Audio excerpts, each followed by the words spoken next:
네, 오늘은 4월 첫째 주일이며 주님이 부활하신 두 번째 주일입니다. 인류가 시작된 이래로 멈추지 않고 계속된 일이 있다면 그건 무엇이겠습니까?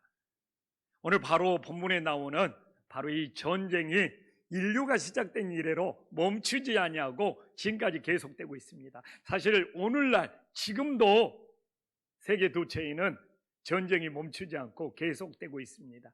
근데 바로 오늘 이 본문이 1절과 2절에 나오고 있지만 바로 오늘 이 본문이 성경에 나와 있는 세계 전쟁, 세계 대전의 최초의 본문으로 나오는 거예요. 여러 나라가 함께 싸우는 세계 대전이 오늘 성경에서 우리들에게 보여주고 있습니다. 오늘 우리가 알다시피 중군동에 1절에 나오는 이 중군동에 있는 네 나라가 굉장히 강대국이었나 봐요. 그래서 이 중군동에 있는 1절에 나오는 이 네 나라가 강대국이 되어서 주변에 여러 약한 나라들을 지배하고 식민지로 삼았습니다. 그런데 바로 2절에 나와 있는 이 팔레스타인 지역에 있는 이 5나라 약소국가죠. 이 중군동에 있는 4개의 강대국이 이 팔레스타인에 있는 이 약소국 5나라를 식민지로 지배하고 살았습니다. 그러다가 오늘 4절에 나오잖아요. 너무 지배를 받고 살았는데 이 팔레스타인에 있는 이 약소국 5나라가 너무 억울한 거예요. 12년 동안이나 조공을 바치다가, 야, 우리 언제까지 이렇게 식민지 지배를 받으면서 조공을 바쳐야 되느냐 하다가 배반을 했습니다. 근데 이 배반도 내가 보니까 힘이 있어야지 이 배반에서 성공을 하지. 근데 이렇게 11절에 보니까 어떤 일이 일어났어요? 이 강대국이었던 이 네 나라가 힘을 합쳐가지고 이 팔레스틴에 있는 이 배반한 약소국 5나라를 쳐들어와서 완전히 또다시 지배하고 점령해버린 거예요. 그러니까 힘이 없으면 배반을 해도 이 강한 강대국 네 나라가 쳐들어와서 더 지배하고 더 많이 빼앗아가 버리는 안타까운 일이 생기는데, 오늘 우리가 12절에 보지만 덤으로 소돔에 누가 살고 있었어요? 바로 이 소돔에 롯이 살고 있어가지고 이 아브라함의 조카 롯도 잡혀가고 모든 노략물까지 탈취를 당하게 됐네요. 그런데 14절에 보니까 그걸 몰랐으면 좋은데 이 14절에 보니까 이 소돔에 살던 사람이 히브리 사람 아브라함에게 찾아와서 당신의 조카가 잡혀가고 모든 것을 노략당했다는 이야기를 듣게 되는 것이죠. 그래서 이 아브라함이 자기가 어려서부터 키우고 돌봤던 이 조카가 이 롯이 잡혀갔다는 소식을 듣고 오늘 그 조카를 구하는 사건이 오늘 본문에 나오고 있습니다. 우리가 이 오늘 본문을 보면서 무엇을 느껴야 합니까? 이렇게 아브라함이 세상의 포로가 된 이 조카, 이 잡혀있는 조카를 끝까지 쫓아가서 구출하는 걸 통해서 우리도 잃어버리는 한 영혼을 구출하기 위해서, 세상에 죽어가는 한 영혼을 구원하기 위해서 아브라함처럼 한 영혼을 구출하기 위해서 마음을 다할 수 있는 믿음의 자녀들이 될 수 있기를 간절히 소망합니다. 예, 오늘 장로님 기도 잘해 주셨지만 이번 주 수요일이면 총선입니다. 이렇게 선거철이 되면 총선이든 지역선거든 대통령 선거든 그냥 나라 걱정하는 사람들이 많아. 그냥 우리나라가 이 세상에서 어떻게 될까봐, 그리고 우리나라 걱정을 본인이 다 짊어진 것처럼 이야기하는 분들이 많아요. 근데 저는 묻고 싶어요. 예수님을 믿는 사람이라면 지금 이렇게 선거철에 이 나라가 어떻게 될까 나라 걱정하는 것처럼 한 영혼을 구원하기 위해서, 잃어버린 한 영혼을 찾기 위해서 그렇게 걱정하는 마음이 있냐 이거예요. 나는 이게 진짜 그리스도인이라고 생각을 합니다. 그냥 본인이 이 나라 어떻게 될까 봐 온 걱정은 다 짊어지고 있는데, 저는 이 나라는 하나님이 책임져 주신다고 믿습니다.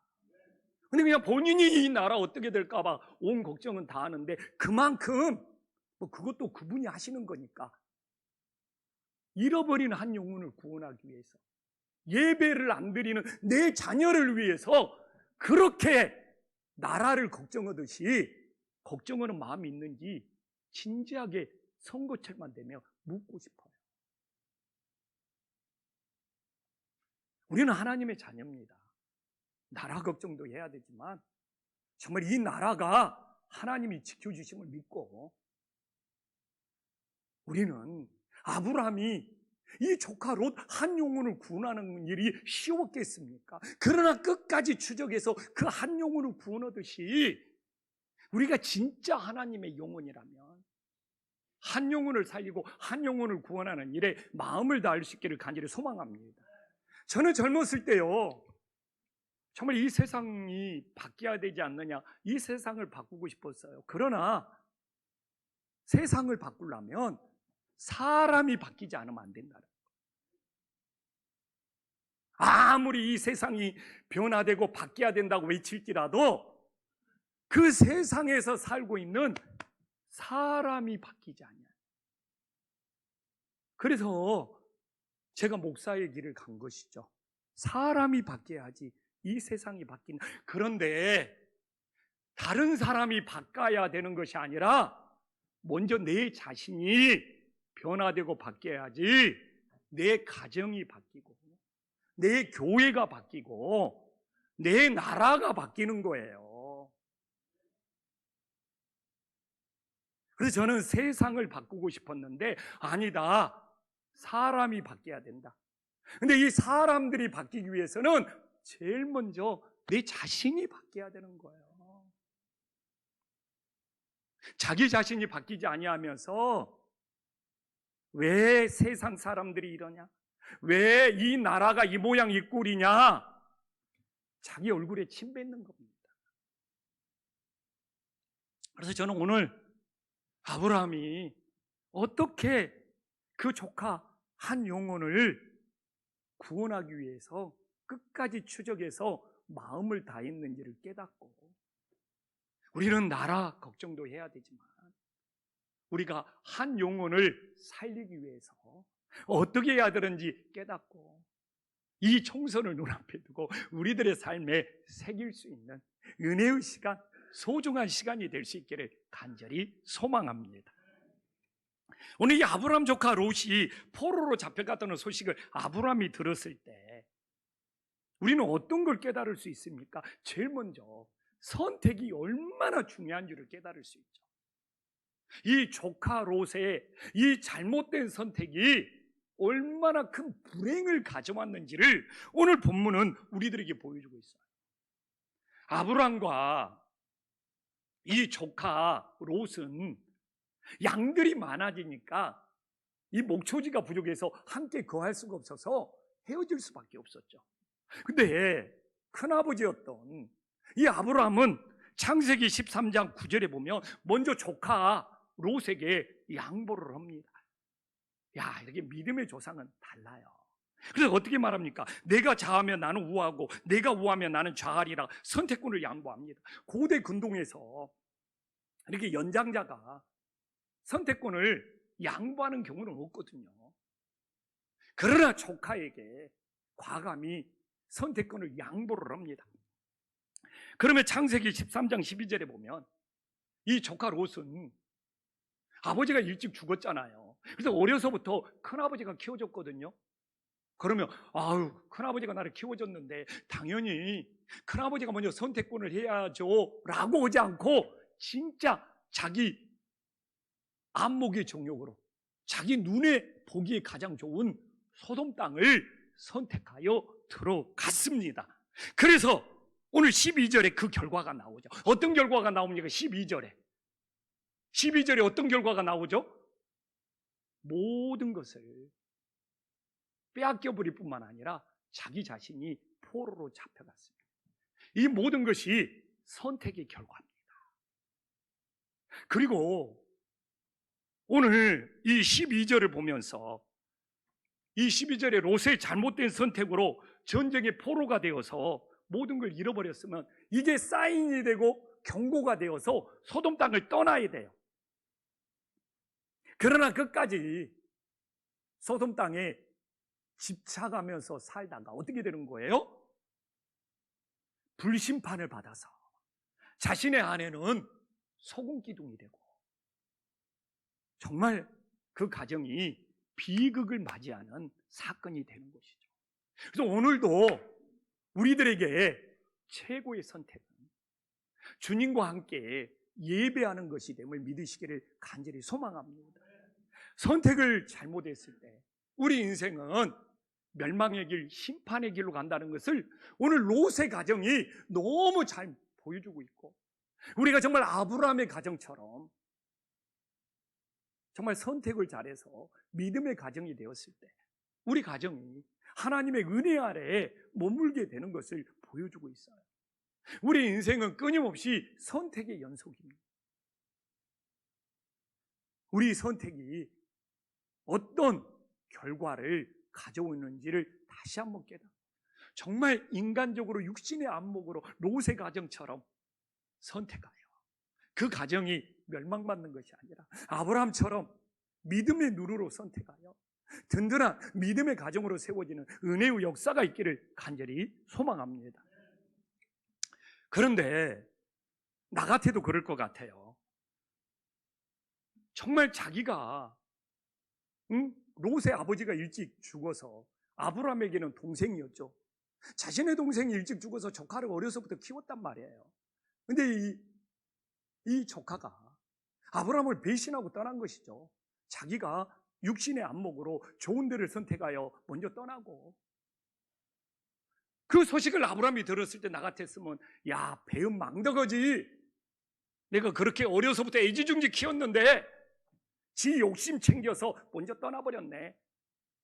그리고 이제 나랑 함께 머물지 않기 때문에 내가 더 이상 책임질 필요 없어. 또 괜히 구초로로 갔다가 나만 피해 입으면 어떻게 되냐. 사실 이래도 손가락질을 사람이 하나도 없거든요. 오히려 롯이 자기를 키워준 큰아버지를 떠나서 자기 욕심 챙기더만 꼴보기 좋다. 주변 사람들은 다 이렇게 이야기할 수 있거든요. 근데 봐보십시오. 오늘 이 14절에 보면 이 쫓아간다는 것이 오늘 계속 나오고 있습니다. 이 조카 롯을 쫓아가서 구하는 일이 쉽지는 않았는데 끝까지 쫓아가서 조카 롯을 구출해내고 있어요. 이게 뭡니까? 이 조카의 실수를, 조카의 허물을 용서하는 포용력이 됨을 믿으시기를 간절히 소망합니다. 그런데 저는 왜 아브라함이 믿음의 조상이 되었느냐? 포용력에 인격이 있었기 때문에. 아브라함은 복의 근원이 되었잖아요. 축복의 통로가 되었잖아요.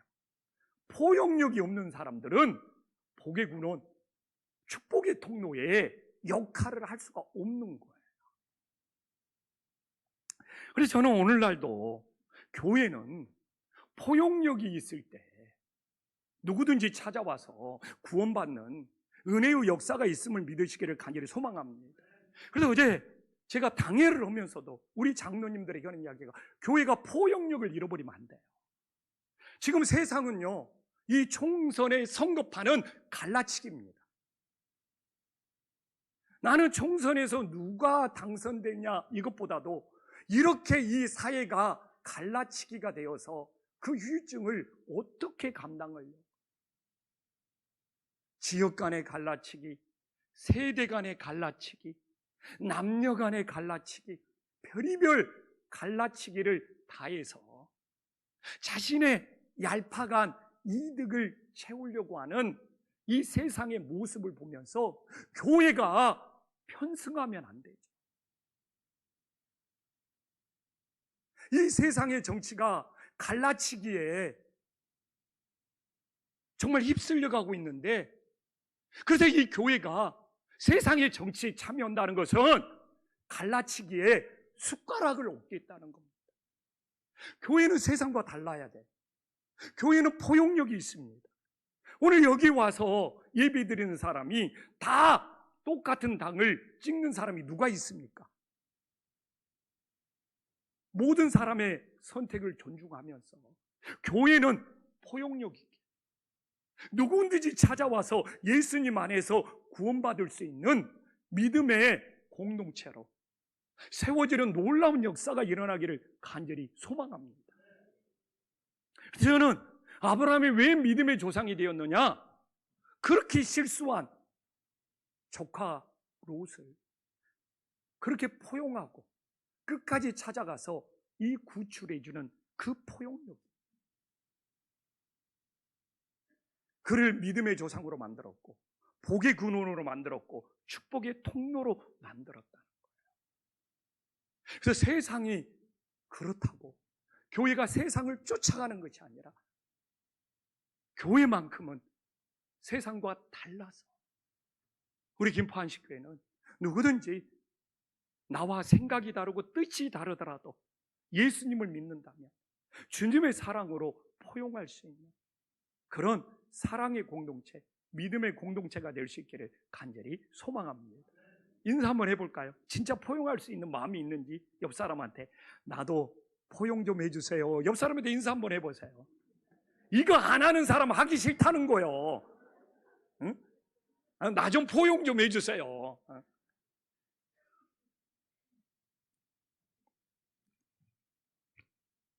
우리는 오늘 본문을 보면서도 아브라함이 주변 사람과 어떤 관계를 맺었느냐, 이거 굉장히 중요하거든요. 13절에 봐보십시오. 아브라함이 주변 사람과 어떤 관계를 맺었습니까? 지금 주변에 많은 족속들이 있었는데 아브라함은 주변의 족속들과 동맹의 관계를 맺었어요. 그런데 이걸로 끝나는 것이 아니라 이 동맹의 관계를 맺으면서 선한 영향력을 미쳤다는 것을 알 수 있어요. 이 동맹을 맺은 나라의 왕이 이 아모리 족속의 왕이 아비멜렉이거든요. 창세기 21장 22절에 봐볼게요. 주변 사람들에게 어떤 선한 영향을 미쳤어요? 아브라함이 동맹을 사면서 함께 지내다가 어떻게 했어요? 아니 이 아모리 족속의 아비멜렉이라는 왕이 보니까 아브라함이 무슨 일을 하든지 하나님이 너와 함께 계시다고 칭송을 하는 거예요. 이게 우리는 예수님을 믿으면서 선한 영향력을 미쳐야 된다고 그러거든요.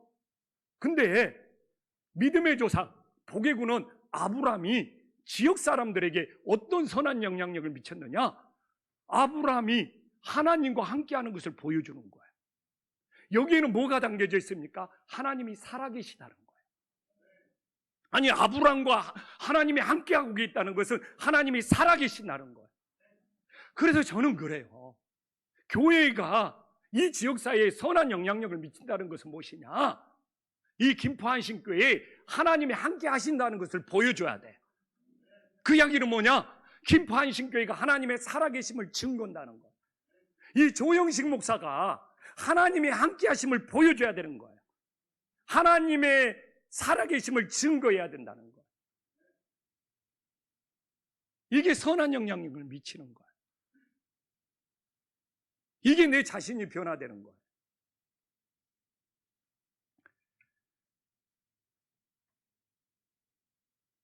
정말 저는 우리 성도님들에게 묻고 싶어요.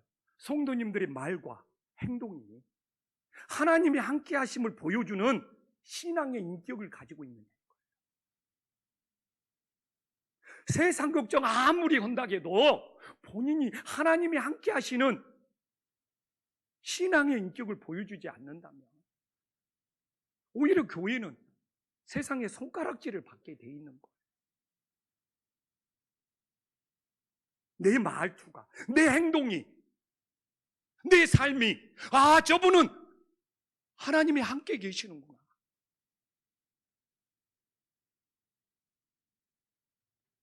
그렇기 때문에 교회에 별의별 사람들이 다 찾아옵니다. 그러나 저는 그분들에게 하나님이 함께 하심을 보여줘야 되잖아요.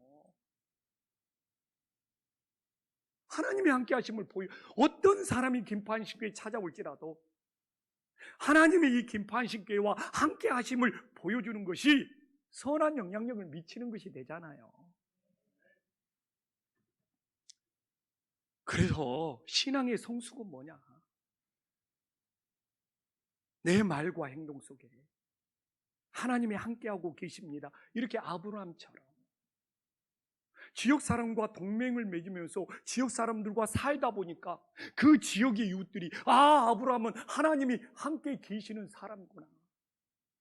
이 역사가 오늘날 우리 김포한신교회 속에 우리 성도님들 속에 일어날 수 있는 놀라운 역사가 있기를 간절히 소망합니다. 이런 이야기를 하다 보면 요새 교회는요, 세상 사람들한테 손가락질을 받아가지고 그러기가 힘들어요. 요새 교회가 얼마나 위축됐고 얼마나 교회가 위기가 돼요. 목사님, 시대가 좀 달라진 것 좀 아세요? 진짜 이런 분들이 있어요. 그러나 지금 우리가 초대교회보다 더 핍박을 받습니까? 우리가 초대교회보다 더 고난을 겪고 있습니까? 근데 이렇게 아브라함 이야기를 하면 그거 언제적 이야기인데 하는 분들 진짜 있어요. 그럼 초대교회를 놓고 봅시다. 교회 역사 속에 초대교회가 가장 많은 핍박과 고난을 받았습니다. 근데 초대교회는 그 핍박과 고난 속에서 오히려 칭송을 받았어요. 그래서 제가 깨닫는 것이 교회가 세상에서 핍박과 고난을 받는다고 칭찬을 받지 못하는 건 아니구나. 그래서 사도행전 2장 47절에 보면 교회가 가장 핍박을 받는 시기였어요. 근데 어떻게 됩니까? 하나님을 찬미하며 또 온 백성을 칭송하니 주께서 구원받는 사람을 날마다 더하게 하시니라. 가장 핍박받는 시대에 일어나는 겁니다. 우리가 창립 기념주일을 4월 마지막 주에 눈앞에 두고 있잖아요. 저는 오늘 본문에 나온 초대교회 모습이 우리 김포한신교회 모습이 될 수 있기를 간절히 소망합니다. 그럼 어떻게 해야 돼요? 오늘 이 말씀에는 엄청난 기준이 있어요. 우선순위가 있어요. 첫 번째는 뭡니까? 하나님을 찬미하는 온전한 예배자가 돼야 돼요. 이 순서가 바뀌면 안 돼요. 이 찬미는 오직 하나님께만 주목하고 하나님께만 찬양하고 하나님께만 영광 돌린다는 거예요. 그래서 저는 우리 김포한신교회의 이 찬양이 모든 어떤 예배가 하나님만을 찬미하는 예배가 되었으면 좋겠어요. 거기에 사람의 생각이 끼어들지 않냐. 그 다음에 두 번째가 뭡니까? 온전한 예배자로 하나님을 찬미하니까 온 백성에게 칭송을 받았어요. 제가 어제 사전투표로 갔거든요. 동사무소에. 막 동사무소에 동장님도 만나고 직원들도 만났는데 우리 김포한신교회를 진짜 칭찬해요. 우리 김포한신교회가 매주 나와서 쓰레기 주면서 플로킹 전도하는 줄 알아요. 그게 그렇게 고맙대요. 또 어제 가다 보니까 우리 교회 성도님들 만나고 우리 여기 백집사님도 만나고 우리 한신교회를 칭찬해요. 야, 나는 이렇게 플로킹 전도하고 다니는 거지. 아유, 그 사람들이 직원들이 동생 목사님 교회에 매주 수요일마다 나와서 쓰레기 주면서 이렇게 플로킹 한다며요. 지역에 좋은 일 해주셔서 이게 바로 오늘 우리는 여기서 오늘 하나님을 정말 마음을 다해서 찬미하는 예배자가 되고 이 지역사회에서는 이 지역사회에 있는 주민들이 백성들이 우리 김포한신교회를 칭송하는 교회가 되고 그러면 어떻게 돼요? 전도도 사람이 오는 것이 아니에요. 날마다 구원받는 숫자를 하나님이 더하게 해주시는 놀라운 역사가 있음을 믿으시기를 간절히 소망합니다. 그래서 저는 수요일날 플로킹 전도 나가면서 그래요. 우리가 오늘 뭐 누구를 만났느냐 누구를 전도했느냐 이게 중요한 것이 아니라 우리가 정말 기도하면서 복음의 씨앗을 뿌리면서 지역을 사랑하면서 플로킹 전도를 오면 주일날 하나님이 새 가족을 보내주면서 하나님께서 구원받는 숫자를 더하게 해주시는 놀라운 역사가 있음을 믿어야 된다. 아멘. 근데 한신교회 다니는 성도님들이 칭송을 받지 못하며 정말 우리들이 온전한 예배자가 되어서 정말 우리들에게 하나님의 함께 하심을 보여주면서 이 지역에서 칭송을 받아서 날마다 구원받는 숫자가 정말 더하여 주시는 은혜의 역사가 있기를 간절히 소망합니다. 이게 바로 교회론이에요. 이게 교회론입니다. 어떤 분은 그래요. 막 우리 교회도, 막 우리 단체도 막 사랑도 나누고 구제도 나누고 못 돈다는 거예요. 그래도 교회하고 똑같지 않냐? 저는 인정 않습니다. 왜? 제일 먼저 하나님을 찬미하는 예배가 없기 때문에. 하나님을 찬미하는 예배가 최우선순위가 안 되면 뭔 일을 다 하더라도 거기는 교회가 아니에요. 하나님을 찬미하는 예배가 있고, 우리가 이 지역사회에 정말 칭송받는 하나님의 자녀들이 되고, 그래서 날마다 구원받는 수를 더하여 주시는 정말 그런 김포한신교회, 그런 창립 22주년을 이 4월에 준비해 갈 수 있는 믿음의 자녀들이 될 수 있기를 간절히 소망합니다. 그러면 위기의 시대에 누가 사용되느냐, 이게 중요한 문제잖아요. 오늘 14절에 보면 이 훈련된, 참 아브라함이 어떻게 알고 집에서 길리고 훈련된 자 318명을 거느리고 왔다고 말하고 있습니다. 그리고 훈련만 시킨 것이 아니라 오늘 16절에 보면 훈련된 318명의 군사와 함께 야밤에 기습하여 조카 롯을 구출해내는 놀라운 역사가 일어났어요. 우리가 아마 뭐 1부, 2부 그렇게 다 합치면 우리가 주일날 예배드리는 숫자와 이 318명이 비슷할 것 같아요. 그냥 등록한 분들이 다 나오면 좋겠지만 뭐 어느 교회가 등록한 분들이 다 나오겠어요. 근데 저는 여기 말씀을 보면서 굉장히 큰 은혜를 받았어요. 한국교회는 훈련만 받다가 끝나요. 훈련용이에요, 훈련용. 아브라함의 318명이 훈련만 받다 끝났어요. 문제가 생기니까, 위기가 닥치니까 이 318명이 사용되고 있어요. 근데 나는 놀라워. 아브라함 집에 많은 사람이 있었을 텐데 300명쯤이라고 하지도 않고 312명이라고도 하지 않고 정확하게 318명을 카운트하고 있다는 것도 놀라워.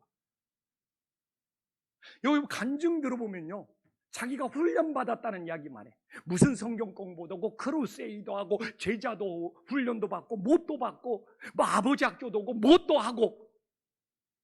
근데 그렇게 훈련받아서 주님을 위해서 어떻게 사용됐는지 TV에서 간증 들어보십시오. 계속 훈련만 받았대. 아니, 훈련 받은 것보다 더 중요한 것이 직접 실전에서 사용되고 쓰임받는 거 아닙니까? 근데 한국교회가 훈련병에 걸려가지고요, 훈련만 받으러 다니고요,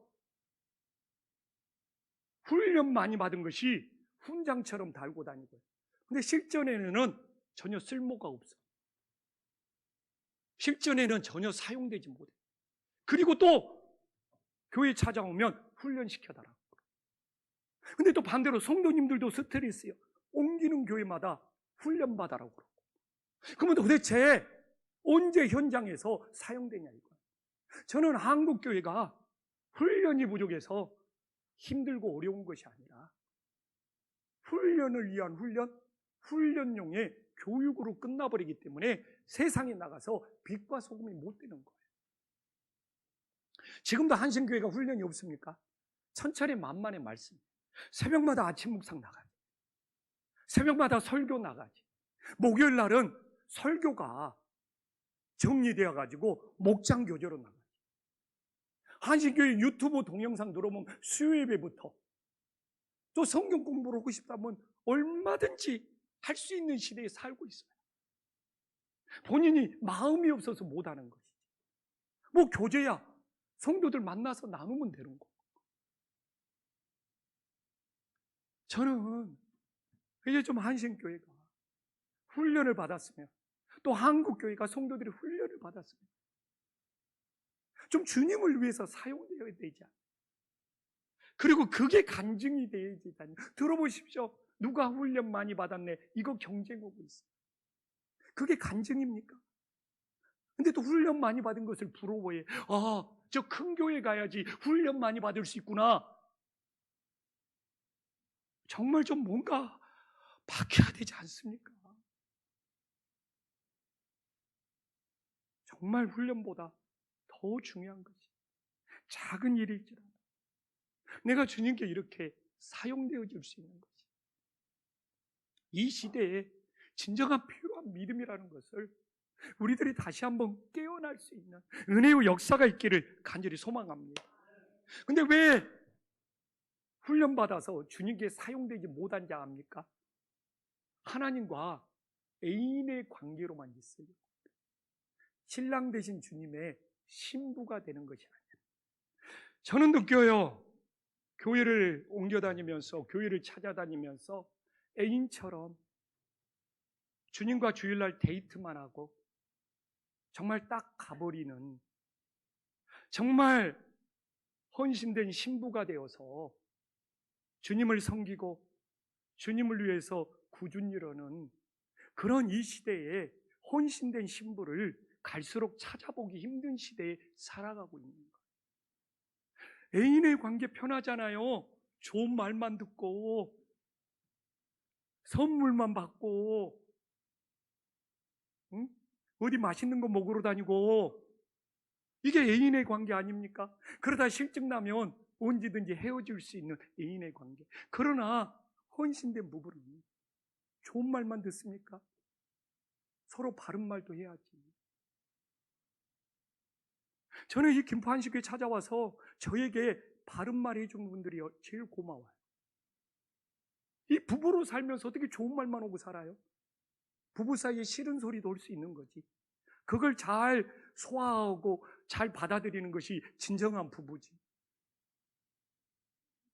저도 오늘 설교하면서 어떻게 좋은 말만 해요? 성경 말씀을 바르게 전해야지. 우리는 애인의 관계가 아니잖아. 그러나 너무 애인의 관계에 취해 있어요. 한국 교회가 든든히 세우려면, 그래서 애인의 관계로 교회 나오면서 오늘도 교회가 나한테 잘해줬네, 어쨌네, 관심이 있네, 없네. 애인들은 이렇게 투정해요. 요새 왜 연락이 없냐, 왜 뜸하냐, 나한테 사랑이 식었냐. 이게 다 애인의 관계예요. 정말 헌신된 부부의 관계는 자신들의 삶을 열심히 살아가잖아요. 정말 가정에서 꾸준히 이러면서 헌신하잖아요. 너무 그냥 한국 교회는 애인들을 많이 만들어놨어. 그래서 이 교회에서 자기를 애인으로 대접하면서 좀 관심이 적으면 또 딴 교회 가서 애인처럼 대접받고 싶어요. 그러면서 애인들이 뭐 결혼도 오기 전에 그 집에 가서 손에 물 묻히면서 삶이 뭡니까? 안 해요. 그러나 혼신된 신부가 돼. 저는 교회에서 일을 많이 해라는 것이 아니에요.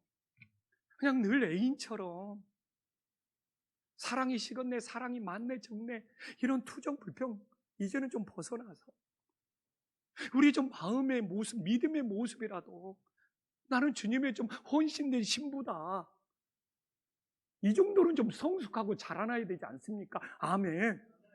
오해하지 마십시오. 일을 많이 해라는 것이 아니에요. 그런 좀 신앙의 자세라도 좀 가져야지. 한국교회가 든든히 세워져서 성교도 오고 구원의 역사도 일어나고 주님을 위해서 쓰임받는 역사가 일어나지.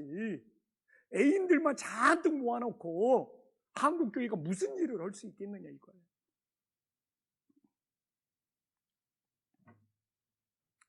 이제 하나님 말씀 마무리할게요. 토미 테니 그 목사님이 기록한 책인데, 이 헌신된 신부 한 사람이 애인과 같은 수천 명의 사람보다 더 위대한 일을 할 수 있다는 거예요. 근데 이 일이 실제 에티오피아에서 일어났어요.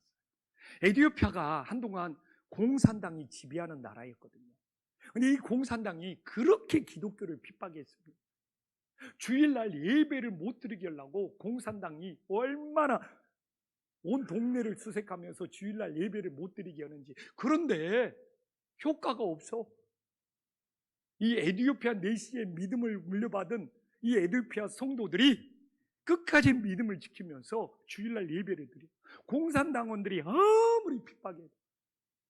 그래서 어느 날 제일 많이 모였다는 그 집회 장소에, 교회 장소에 공산당원들이 기습을 해갖고 덮쳐가지고 3살짜리 애를, 엄마 품에 있는 3살짜리 애를 데려다가 2층으로 올라가서 창밖에 던졌는데 그 3살짜리 아이가 죽었죠. 그러면서 공산당원은 모든 사람이 보는 앞에서 이 일을 했기 때문에 이제 더 이상 예배 드리는 사람 없겠지, 지금 드리던 예배도 멈추겠지. 진짜 공산당원들이 그렇게 생각을 했대요. 근데 어떤 일이 일어나면 이 애기 엄마가 교회 밖으로 나가서 그 애를 가슴에 품고 자신이 드리던 예배의 자리에 들어와서 목사님 계속 예배 드려요 하면서 끝까지 눈물을 흘리면서 그 아이를 품고 예배를 드린 거예요. 이야, 이 헌신된 신부의 이 신실한 이 예배자의 모습이 에티오피아 전역에 퍼져나가지고 이 일을 통해서 자그만치 40만 명의 영혼이 예수님 믿겠다고 주님께로 돌아왔어요. 교회 역사 속에서, 이건 교회 역사에서 기록된 겁니다. 한 사람이, 이 한 사람의 헌신된 신부가 40만 명이 일시에 교회로 돌아오게 한 최고의 사건으로 교회 역사에 남아있습니다. 하늘이 감동하고 그걸 봤던 사람, 그리고 그걸 보고 그 어머니가 죽은 3살짜리 딸을 가슴에 품고 자기가 예배드렸던 그 자리로 들어가서 눈물을 흘리면서 목사님 끝까지 예배드려요. 그 예배가 마쳐졌어요. 그 소식이 증거되어서 40만 명의 영혼이 주님께로 돌아오고 그 뒤로 공산정권은 흔들흔들하면서 무너지게 되고, 그리고 지금의 에티오피아가 다시 기독교 국가가 되는. 그래서 교회에 애인의 숫자가 많은 것보다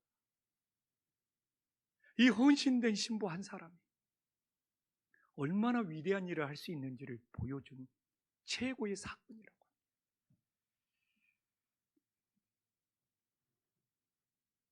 정말 이 시대를 살아가면서 정말 우리들이 오늘도 애인으로서 주님의 집에 찾아와서 오늘 우리 데이트 잘했어?